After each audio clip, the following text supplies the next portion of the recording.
welcome to Cloud Forest Vibes. My name's Bobby, and this is how I grow orchids and carnivorous plants.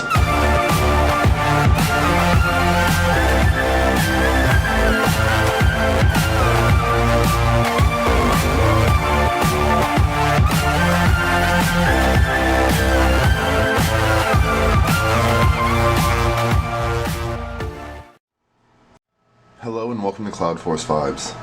Today's video is going to be our July update on the Spiderfarmer SF-300 LED grow light, and I am really pleased to say that we have had continued progress and success with this awesome light. I'm going to get the camera off the tripod here in a minute. We're going to go take a look at the light, have a quick chat about it again. I'm going to give you some more thoughts and feelings on it and show you what I've done to utilize it to my benefit, I guess, with the way that I grow in my tank. And then, more importantly than that, we're going to get inside the tank and we're going to do an update and look at all these plants and see just how well they are doing under this new light.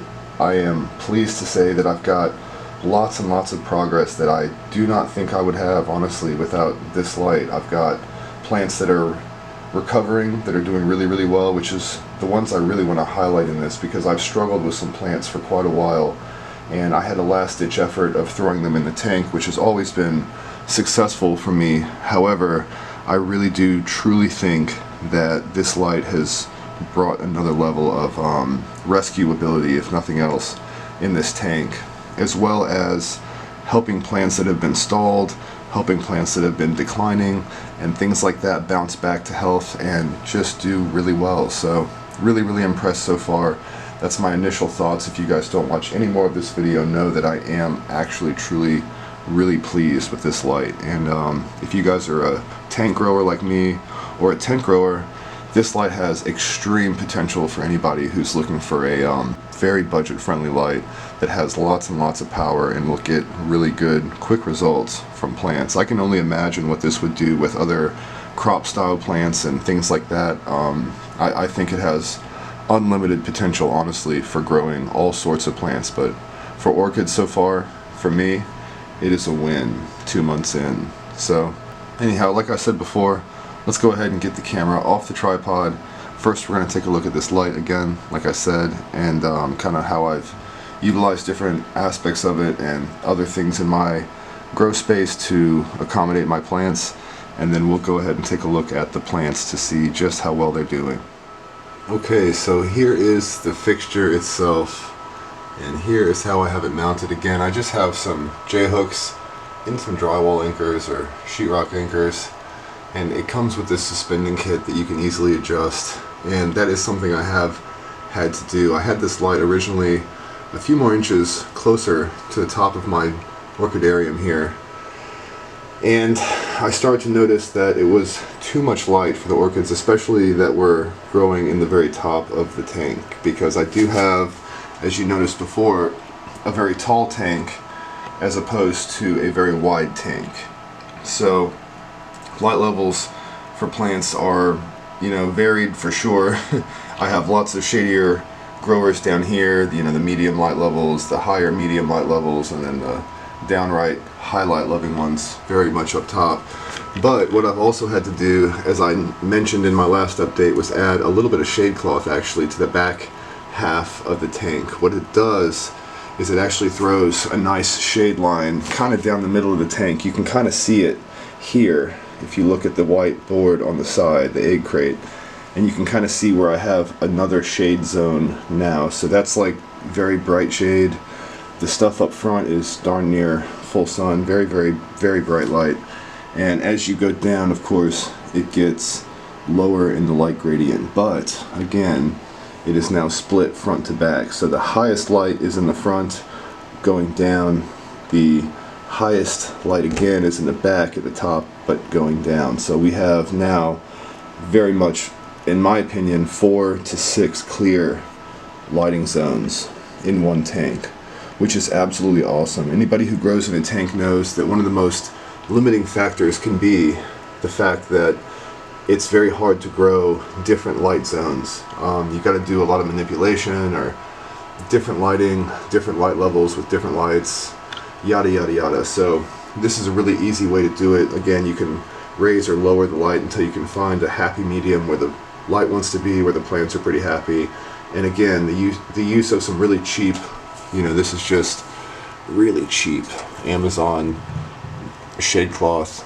I can't remember how much it was, but what I'll do is, if I can find it, I'll throw it up here somewhere and you guys can see. Otherwise, I'll research something very similar and throw it up instead, so you guys can get an idea of how easy it can be to manipulate your lighting. I do use it as well as a curtain in front of my tent, but that's a different story. We're talking about the tank today.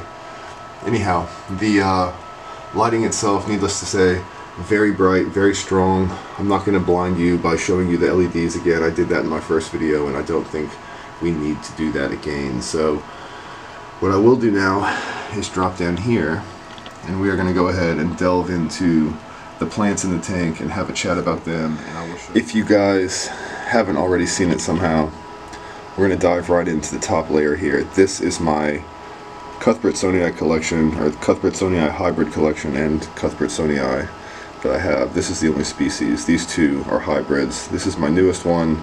You guys saw me unbox this recently from Tarzane. That is Dendrobium Mountain Magic White, and it is magic. This is Dendrobium Cuthbertsonii Red, and this is Dendrobium Gaetan, which is Aphanechiolum and Cuthbertsonii crossed. So we will dive into this one first because it is just doing another mass blooming. Completely unexpected. I was hoping, actually I was not hoping, but I was expecting this plant to just dive into growth for a while, which it has. The newest growths are absolutely amazing. They are twice the size of anything else on this plant at this point in time, and I'm super excited about that. Also, the issue that we had before with the purpling leaves, I'm happy to say, has now ceased because of the addition of the shade cloth. If you can see that there, we have a little bit of purpling, which is kind of normal, but mostly green colored leaves now. The newest growths up top, again, very much green, not purple, so a little bit of shade cloth went a very long way there, and now these are in their perfect light levels, which also helps me establish a baseline for all the other plants below it. We'll get into that in just a moment. Next is my Cuthbertsonii Red. It has finally dropped the first bloom it produced here after about 6 months. Unbelievably long-lived. And I'm extremely excited to say it's still hanging on to this one down here, at least for now. It has pushed another bloom out from the same crown of the same cane, I guess, or the apex of the same crane. The apex of the same cane. It has another bud now coming on this growth, which was my newest growth, my biggest growth, and it looks like the other growth that I've pushed out over the winter time is also starting to form a bud. So we may have 6 blooms, probably 5, but we may have up to 6 blooms on this thing in the very near future, which I can say for sure is progress. Now, the one thing I haven't seen yet is any new growth, which doesn't quite worry me, but I am looking at this plant. It's a little bit shaky still. I do remember seeing some of Lynn Smith's videos where she talks about making sure this thing gets a better drying out in between waterings, which I may have been neglecting just a bit. Now the other ones don't seem to mind. I have perfectly healthy roots all over the place. This thing is firmly attached to the mount. The one here is brand new, so I don't expect it to be, but I think that perhaps I need to adjust my culture just a little bit for this thing on my end. But as far as lighting goes, it's super happy. No purple leaves, no nothing. It is just blooming its head off and living happily in the top of this tank. The other one, the brand new one here, the new growths it has are coming on very strong. They are almost as long as some of the growths on it already. Again, it has opened this bloom. I'm expecting to see, hopefully, more buds on this thing in the very near future. What I can say is all the growths on it that are growing very well and very strong. So I'm hopeful to see this thing push on and be another splash of beautiful Cuthbertsonii blooms up in this corner in the very near future. Anyhow, these were the plants I think that were most affected, especially the Aphanechiolum Cuthbertsonii hybrid here, Gaetan, as well as the Lepanthes here by too much light. If you'll notice down here, let me see. If you notice here, these are my newest growths. These are actually coming out beautiful. Very nice green, deep dark veining, but some of the ones in front of it got a little bit crispy, a little toasted, especially the backs of them turned very, very purple with the additional lighting at first. So not a huge deal. Again, I don't think it set the plant back any. It's blooming its head off. It's pushing out more growths than ever. But I will say that it was a little bit too bright at first.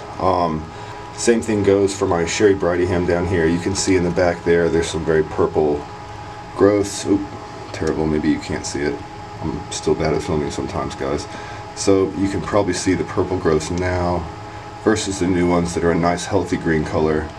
And same thing again with my Telepogoniflora. You can really see the purple leaves on this one versus the newer ones that are coming out, maybe with a little tiny bit of a tinge, but very much a healthy green color. And the blooming on the Telepogoniflora as of late has been absolutely outstanding. I've got 1, 2, 3, 4, 5, 6, 7, 8, 9, 10 or 11 buds in waiting. 2 or 3 are about to open in the next couple days, and then it looks like we might have a nice little flush of 6 or 7 coming in the next few weeks behind that. Some of my big news that I'm extremely excited about, we'll get into some of these rescues. These two plants here, that is Bulbophyllum odontopetalum, and this is Spiderfarmer pumilio, or Bulbophyllum pumilio. And they were rootless. I actually took the chance and I mounted these rootless plants on these bare pieces of cork. They're very textured. They like to hold moisture pretty well. I don't know if you can see this, but there's actually a nice moisture gradient right here on this cork mount. And they have just taken off. They were doing pretty well before I upgraded the light. They were growing and producing roots, but I can say now, I mean, 1, 2, 3, 4, 5. I've got 4 or 5 directions of growth on this one here, which I only had 2 before. And this one here just started a new direction of growth. It has another one here. It just matured 2 other pseudobulbs. So again, to me, that is huge progress, and they are growing happy and healthy. They're producing roots. They're keeping their roots. I am watering them every day or every other day, however, because they are not on media anymore, but I do not anticipate having the pH issues and other issues I was having with my Bulbophyllums and losing roots growing them this way, as long as I can keep them happy and give them enough moisture. Having that said, now that I truly feel confident and comfortable with my lighting levels, they really do seem to be reacting well. Again, Bulbophyllums are funny plants. You'll hear most people tell you you have to grow them in shade. They love shade. They love to be wet all the time, everything else, but I don't necessarily agree with that. A lot of them will do really well in brighter light, especially if it's artificial.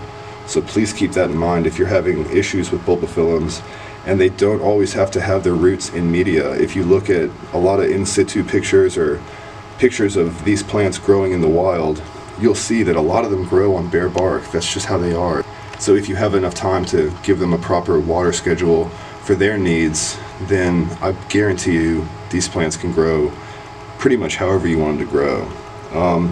I'm considering several of these for my tree fern project once I can get that right, but you guys don't know anything about that yet. I've shot lots and lots of videos over the last couple weeks, and I have yet to release any of them because it is going to be a 2 or 3 part series, and I really want to make sure I'm thorough before I start putting those together. So I do have more tree fern in the works, and again, that's another topic, but these Bulbophyllums are doing outstanding, and I really do think that one of the key factors in them pushing on so strong this season has been the upgrade in lighting. I really do.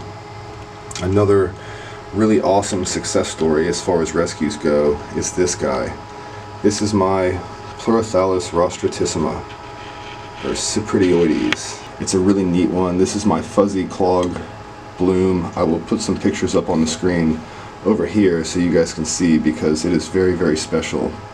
What happened with this plant was it stayed on its mount too long. This was one of my original Pleurothallids, and I really let the media go. This is one of the plants that pushed me towards keeping my pH in check with my media and checking up on that more, because Pleurothallids, Bulbophyllums, fine-rooted plants, and especially montane growers, they're very sensitive to pH, and they will react poorly and dump their roots very quickly if kept too moist or if the pH levels are too high because the media is starting to break down. Anywho, looking in here, you see a bunch of yellow leaves, old growth, things that were stalled and just not doing anything except for dying. And in the middle, you'll see clusters of small green growth. Those are keikis.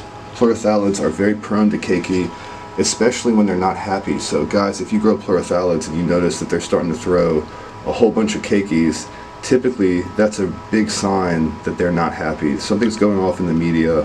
They might not be getting fed properly. Something's wrong for sure. So immediately, if it was me, I would start checking into things with my media and with the culture of growing these if you start seeing them throw a bunch of keikis. The other reason they will throw keikis is if they have been stressed and you've put them into better conditions and the base of the plant is no longer able to sustain itself and produce new growths. The last bit of strength in the plant, as you'll see by the yellowing leaves, will get thrown back into the plant and it will start to produce keikis instead of flower spikes. So it will in essence clone itself several times in the hopes that one or more of its little clones here will take root, grasp on, and the plant itself can live and still spread. So having that said, again, this plant was on its way out. This plant was dying. My last ditch effort to save it was throwing it on the same mount it had been on with new moss this spring, which I have done, and it just sat there. It did nothing until I changed my lighting. Once I changed the lighting, this plant really started to do well. It did start to turn yellow a bit. I got a little bit nervous, so I sank it down further in the tent. It was up higher before, but what I noticed after I did that is that it really started to settle into its own. And if you see that back there, it's got tons and tons of new roots coming off of all these little keiki growths. And I do believe I have saved this plant. It's going to be a while, I think, before we see blooms again. However, we should, as long as it stays healthy and I don't mess up with the media, we should see blooms again in the not too distant future. I'm thinking by late winter or spring of next year. So that's a huge success. Big time success. I'm extremely happy with the results of that, and again, I do accredit that to not only, of course, the changing of the media and freshening up and becoming more cognizant and aware of what my orchid wants, but I really do think the lighting helped it. This grow light has different colors in it. My other one did not, and I do believe that the red and the ultraviolet and all the different spectrums in this help to encourage the plant to do what it should do when it wants to do it. Alrighty, moving down from this Pleurothallis, I feel like the next best example of a plant growing extraordinarily well is going to be the Masdevallia exquisita we have down here. This plant came to me, it was in great shape, then it was in poor shape. You guys probably know the story if you guys have followed this channel. It was dying, it was in its last legs. I moved it in the tank, I think last fall, perhaps last winter, I can't remember now. And it started to recover slowly but surely. It produced some nice new growths. You see them here. And it started to push on. It bloomed very well for me, in my opinion, for its first time blooming for me over the winter into the spring. And I am pleased to say it is growing absolutely better than ever, if I may say. So this is one of its oldest new growths here. This is another one, but if you look down in this plant, we've got, 1, 2, 3, 4, 5, 6, 7, 8, 9, 10, 11, 12, a dozen or more new growths coming on this Masdevallia, and it never grew like that before. Even when it came in the tank at first, when it was starting to recover and really push on, it was doing well, but I think I had 3 or 4 growths at once at most on this thing. Never ever did I have anything close to a dozen. So I'm very eager to see what it does over the next few months, how many more new growths it pushes out, and clearly because of that I'm even more eager to see how it does blooming when it comes time for this thing to bloom again. It was an absolute amazing show for me. It was only maybe 3 or 4 blooms at a time, but I can only imagine what this plant would look like with more than that. And if I ever were to be lucky enough to get 8 to 10 blooms on this thing at once, I don't even know what I would say. That would be one of the biggest Massavelia accomplishments I would ever be able to boast, I think. This was a very, very sad plant at one point in time, and it was completely my doing. So, loves the tank, loves the light, loves everything going on right now, and it really, really is showing it. Finally, I think the last and best example of really big things coming and big things due to this light. The culture for this plant last year was spot on. I really did nail it on the head. This is my Bulbophyllum speciosum. It grew absolutely amazingly, but I can honestly say I never expected this thing to do what it's doing right now. It's blooming, it's growing, it's pushing on in all different directions. I have at least, what's this, 1, 2, 3, 3 or 4 more blooms coming on this thing after the 8 or 10 we've already had since the spring of this year, and I couldn't be happier. This is one of my favorite Bulbophyllums, probably my favorite Bulbophyllum in my whole collection, and I can honestly say, if you look down on this plant, it is just a bush. This thing was down to not many leaves. Last year, again, I did really well growing this. I haven't upgraded the moss. I know it's suffering. I need to do that ASAP. I need to get this thing sorted out and happy, but for a plant that I know is starting to become unhappy, the success that we've had and continue to have, all these new growths just coming from all directions, new directions of growth popping up left and right, new roots all over the place, moss reanimating on the mount, just everything that you see here, I truly, truly feel is a result of the bump up in light. And it is starting to grow vertically. It's starting to do exactly what it's supposed to do now, and I couldn't be happier about that. Again, the next year in this plant's life is very exciting to me, because if it continues to go on the same path that it's been going on, then I think next spring this really is going to be a stunner. Again, my favorite Bulbophyllum. If I haven't thrown a picture up already, I will, because if you've never seen this bloom, again, speciosum dictates what you're going to see, because it very much is a very special Bulbophyllum. Alrighty, that's my video for today, guys. That's a nice tank update for you guys, and an update on the Spiderfarmer SF-300 LED grow light that I am testing out and reporting back on. And so far, the reports are good, guys. If you guys haven't checked out Spiderfarmer, please do. I've got links to it below on this video. They have Instagram, they've got a store on Amazon, I have links to that as well. I'm very eager to try some more products. Again, they have a whole lineup of different stuff for different types of growing, and I do think that they have a solution, it looks like, for just about everything. So anyhow, for me so far, this light has been a big thumbs up, big, big, big. I'm very impressed and happy with it, and I do appreciate the chance to test it out and report back to you guys, because anybody who's considering setting up a tank or adding any kind of supplemental lighting, I really do encourage you guys to check this thing out. It is awesome. Thanks for watching. As always, please continue to stay safe. It's getting scary out there again, guys. Please don't get caught up in the madness or the craziness. And remember, happy growing and happy Cloud Force vibes.